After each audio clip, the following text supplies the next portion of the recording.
Sous les cieux tourmentés du Sahel, un coup d'État propulse soudain Ibrahim Traoré au centre du jeu burkinabé. En quelques mois, ce capitaine quasi inconnu devient à la fois le visage d'une Afrique qui veut rompre avec la tutelle étrangère et le symbole d'un pouvoir entouré de sentinelles invisibles. Pour les habitants qui suivent chaque nouvelle sur Ibrahim Traoré Burkina Faso, cette promesse de souveraineté totale est-elle une protection ou un début de prison politique ? Car derrière les chiffres de villages reconquis et de sanctions, se dessine un choix décisif pour la liberté du pays. La situation du Burkina Faso entre 2022 et 2024 révèle un pays engagé dans une redéfinition profonde de sa souveraineté, alors que les indicateurs économiques et sécuritaires évoluent sous l'effet de décisions politiques radicales. L'enjeu central, comprendre ce que signifie réellement la souveraineté dans un contexte de guerre et d'isolement, devient la clé de lecture permettant d'évaluer les choix stratégiques du pouvoir.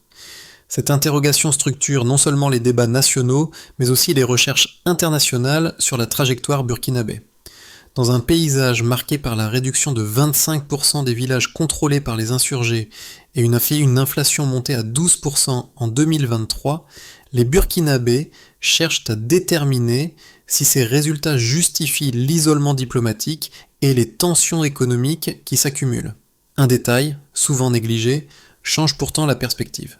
La sécurité n'est plus seulement un objectif militaire, mais un pilier idéologique qui sert de socle à toutes les réformes annoncées. Ce récit promet de dévoiler comment la quête d'autonomie façonne désormais chaque décision stratégique et ce qu'elle implique pour l'avenir immédiat du pays. En observant la trajectoire du Burkina Faso après le 30 septembre 2022, un élément frappe immédiatement. Les premiers résultats sécuritaires progressent tandis que les indicateurs économiques se détériorent presque au même rythme. Cette dynamique contraste avec les données de terrain. Une baisse de 25% des villages sous contrôle insurgés en 2023, mais une inflation portée à 12% la même année, signe d'un équilibre instable. À partir de ce double constat, comprendre le contexte devient indispensable pour saisir la logique qui guide la gouvernance actuelle.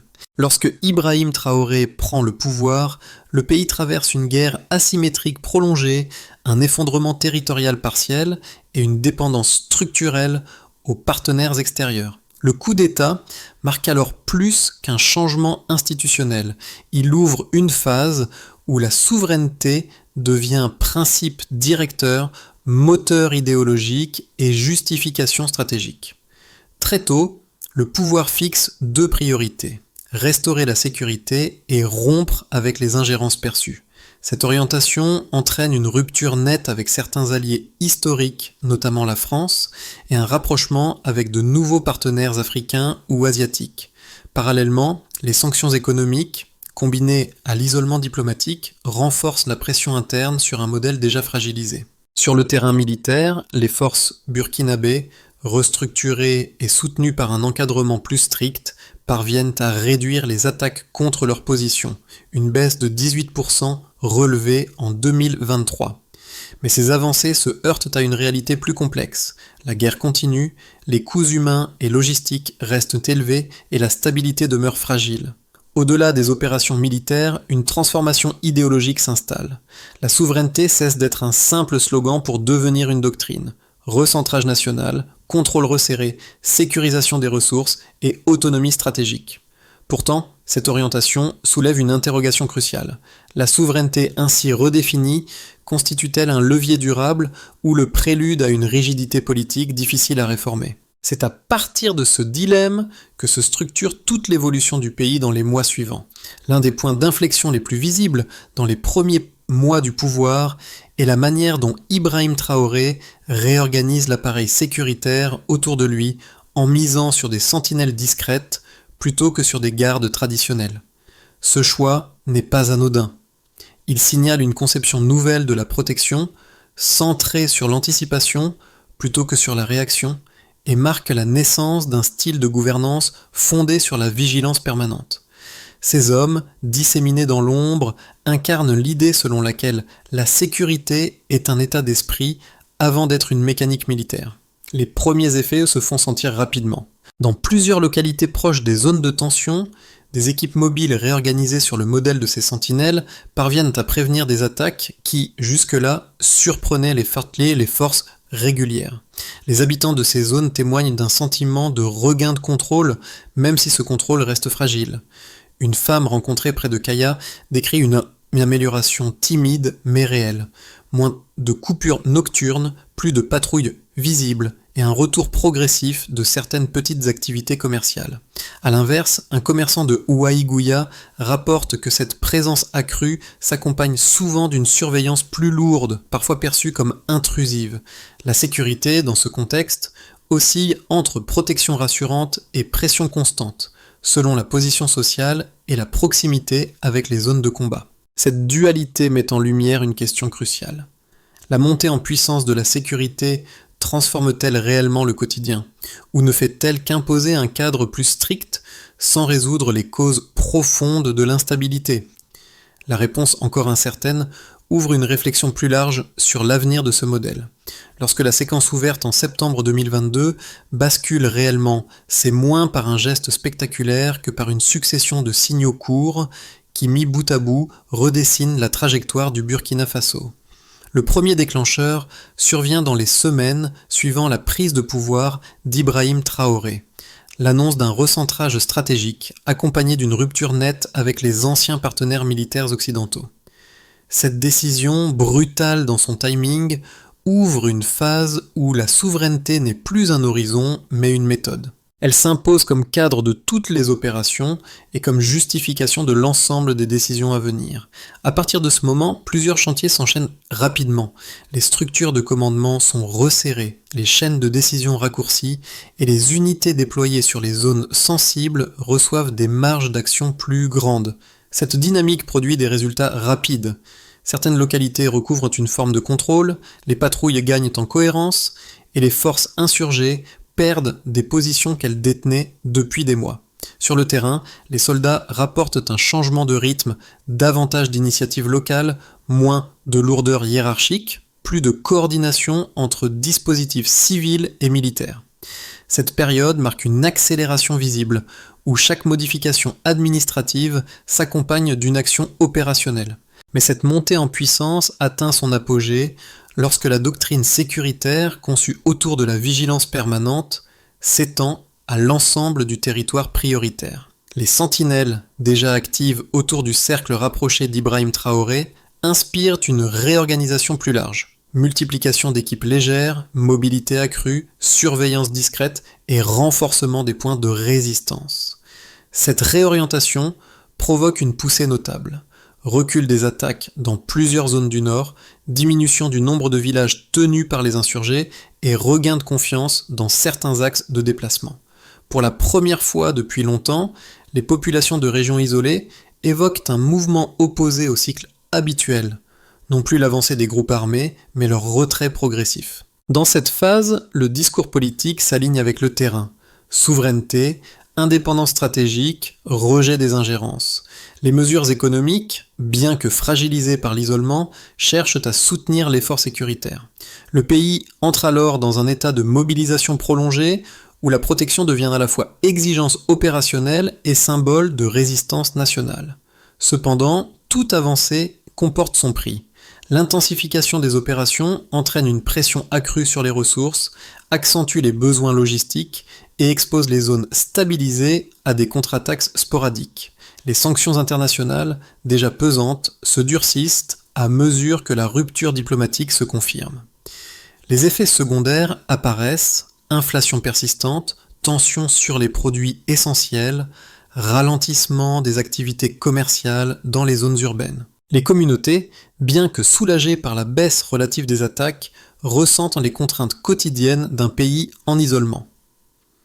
Ce décalage entre gains sécuritaires et fragilité économique crée un climat ambivalent, confiance prudente dans certaines régions, inquiétude croissante dans d'autres. Le pays avance, mais avance sur une ligne fine, où chaque progression militaire s'accompagne d'un coût social non négligeable. Cette séquence événementielle, marquée par une alternance d'élan et de heurts, pose la question qui sous-tend toute la période. La stratégie actuelle pourra-t-elle stabiliser durablement le Burkina Faso sans aggraver les tensions internes déjà présentes ?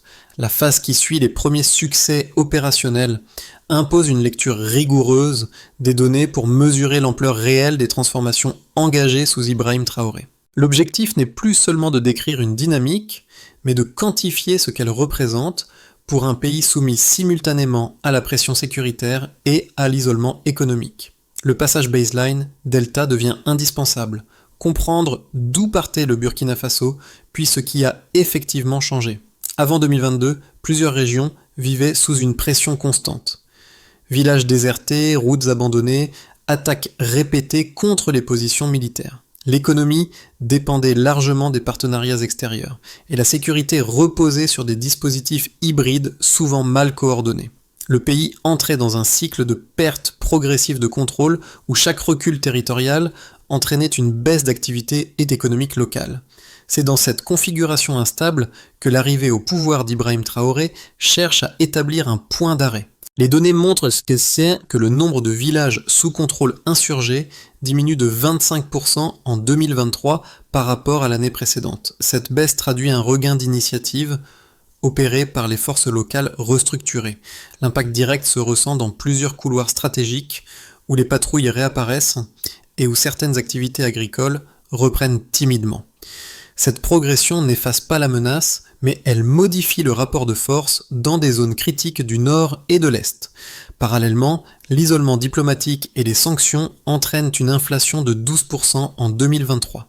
Ce pourcentage illustre l'effet cumulatif des ruptures d'approvisionnement sur les produits essentiels. Dans les marchés urbains, les prix augmentent rapidement, obligeant de nombreux foyers à réduire leurs dépenses ou à changer de mode d'approvisionnement. Ce choc économique atténue l'effet positif des avancées sécuritaires, créant un équilibre fragile entre soulagement local et inquiétude nationale. Les opérations de terrain conduisent également à une baisse de 18% des attaques contre les positions militaires burkinabées en 2023. Cette diminution reflète une amélioration de la coordination tactique dans les zones sensibles. Les unités légères mobiles, inspirées du modèle des sentinelles, contribuent à réduire la capacité des groupes armés à mener des frappes ciblées. Cette transformation, bien que partielle, rassure une partie des populations vivant près des axes routiers les plus touchés. Ces trois deltas forment un tableau complexe: amélioration mesurable sur le front sécuritaire, détérioration nette des conditions économiques, stabilisation partielle dans certaines zones, mais inquiétude persistante dans d'autres. Le leadership d'Ibrahim Traoré s'appuie sur ces chiffres pour affirmer que la stratégie fonctionne tout en reconnaissant implicitement qu'elle impose un coût particulièrement lourd pour les ménages vulnérables. La question qui en découle est donc moins « y a-t-il progrès ?», que « ce progrès est-il soutenable ?», car un pays peut absorber un choc sécuritaire ou économique, mais rarement les deux à la fois, sans répercussions profondes sur sa cohésion interne. Dans l'analyse de la trajectoire récente du Burkina Faso, deux lectures opposées émergent, chacune reposant sur des arguments cohérents et soutenus par les faits disponibles.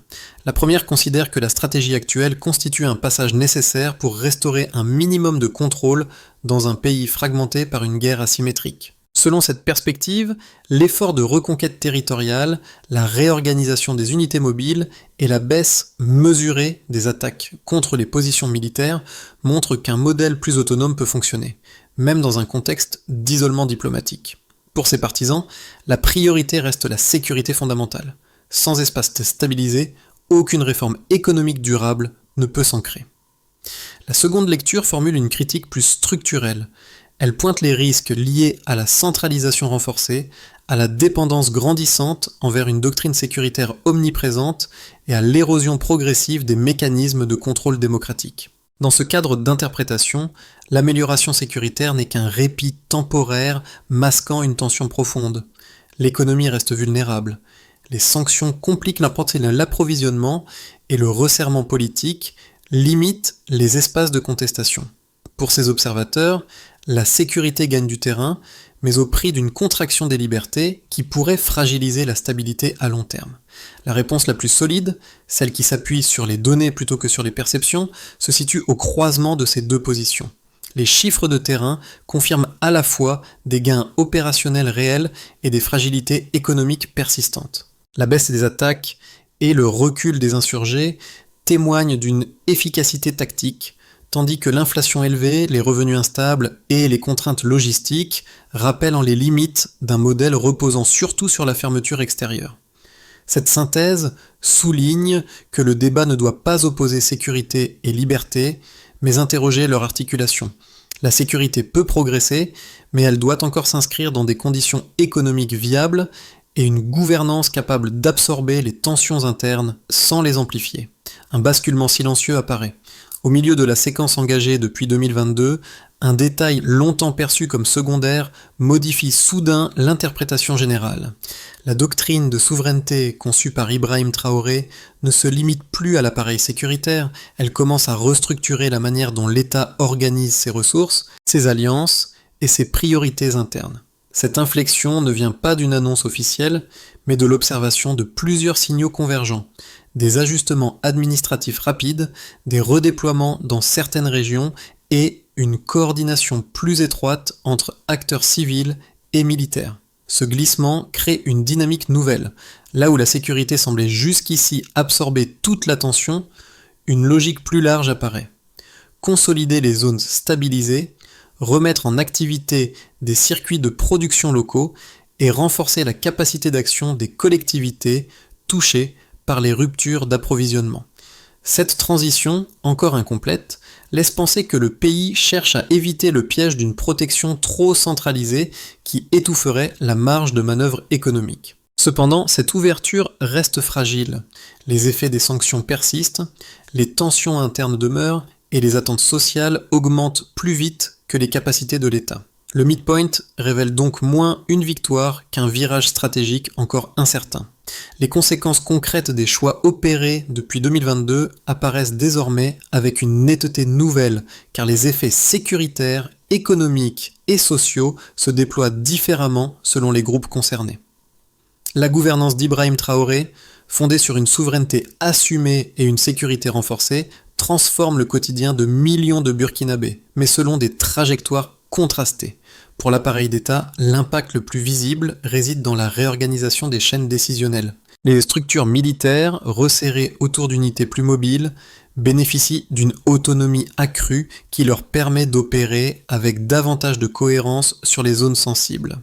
Les préfectures situées en lisière de régions instables signalent un regain d'autorité administrative, retour progressif de certains services, coordination plus étroite avec les chefs locaux et réouverture ponctuelle de bureaux restés vacants pendant plusieurs mois. Toutefois, cette amélioration reste asymétrique.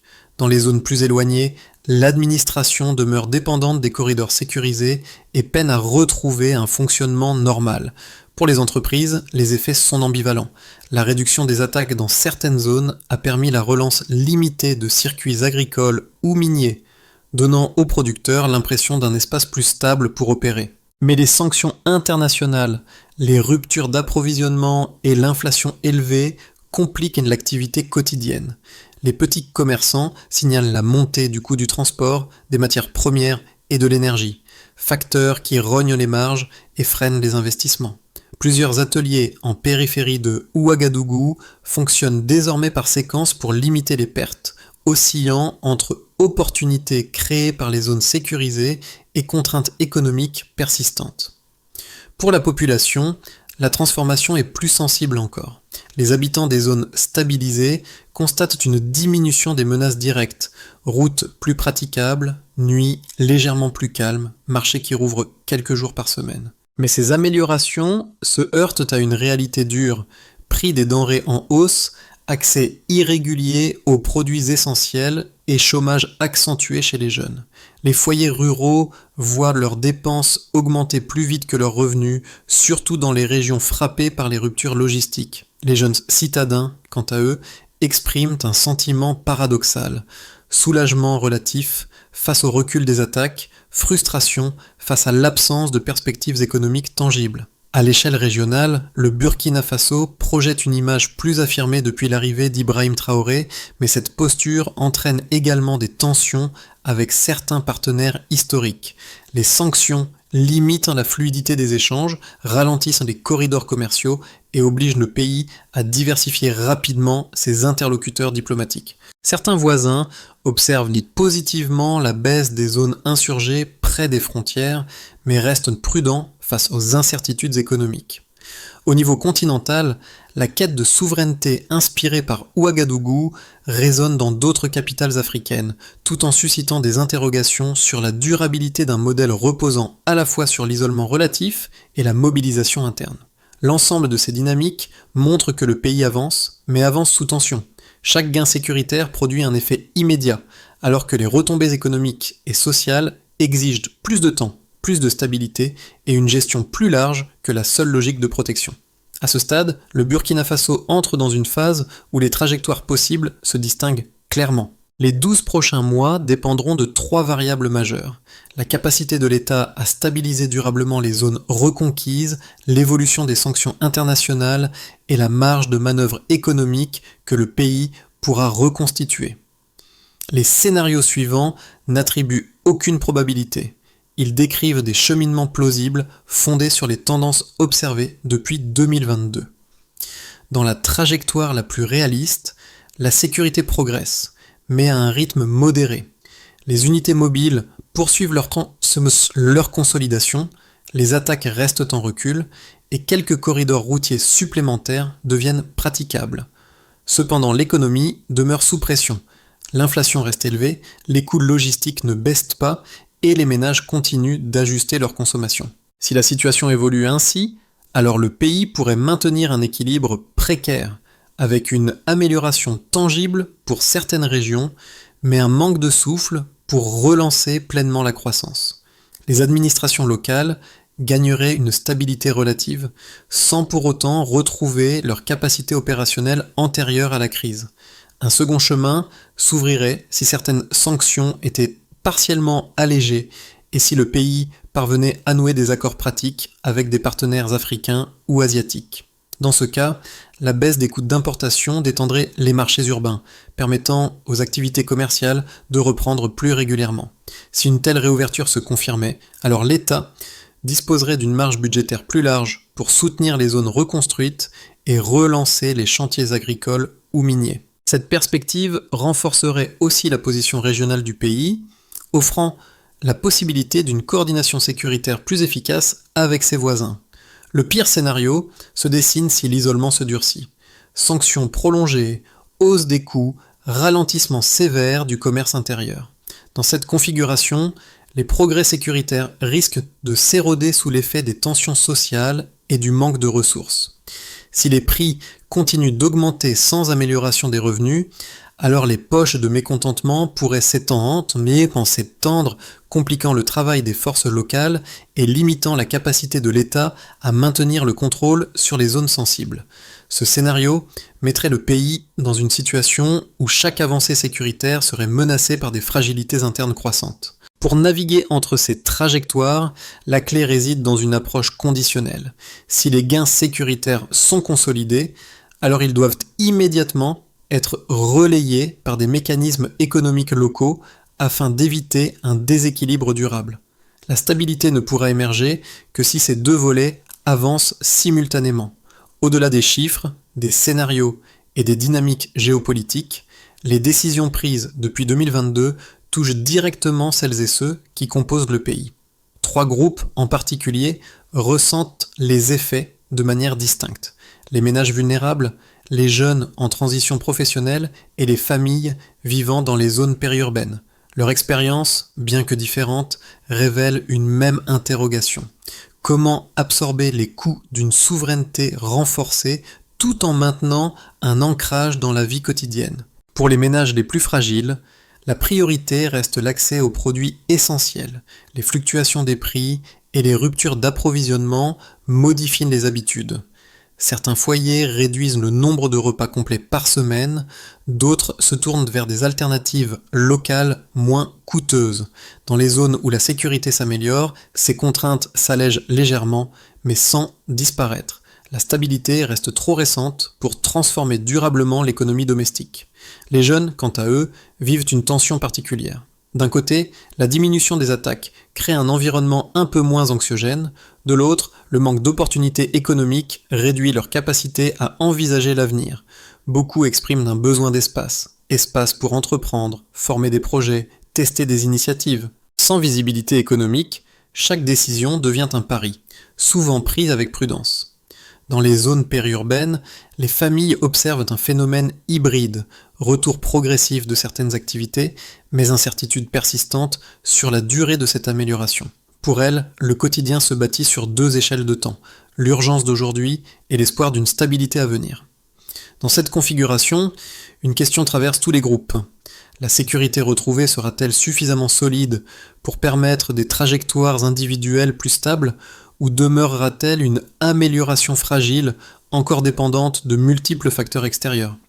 Pour transformer des avancées ponctuelles en stabilité durable, plusieurs étapes doivent s'articuler de manière cohérente. Ces mesures ne constituent pas un programme politique, mais une feuille de route fonctionnelle fondée sur les données et les besoins observés depuis 2022.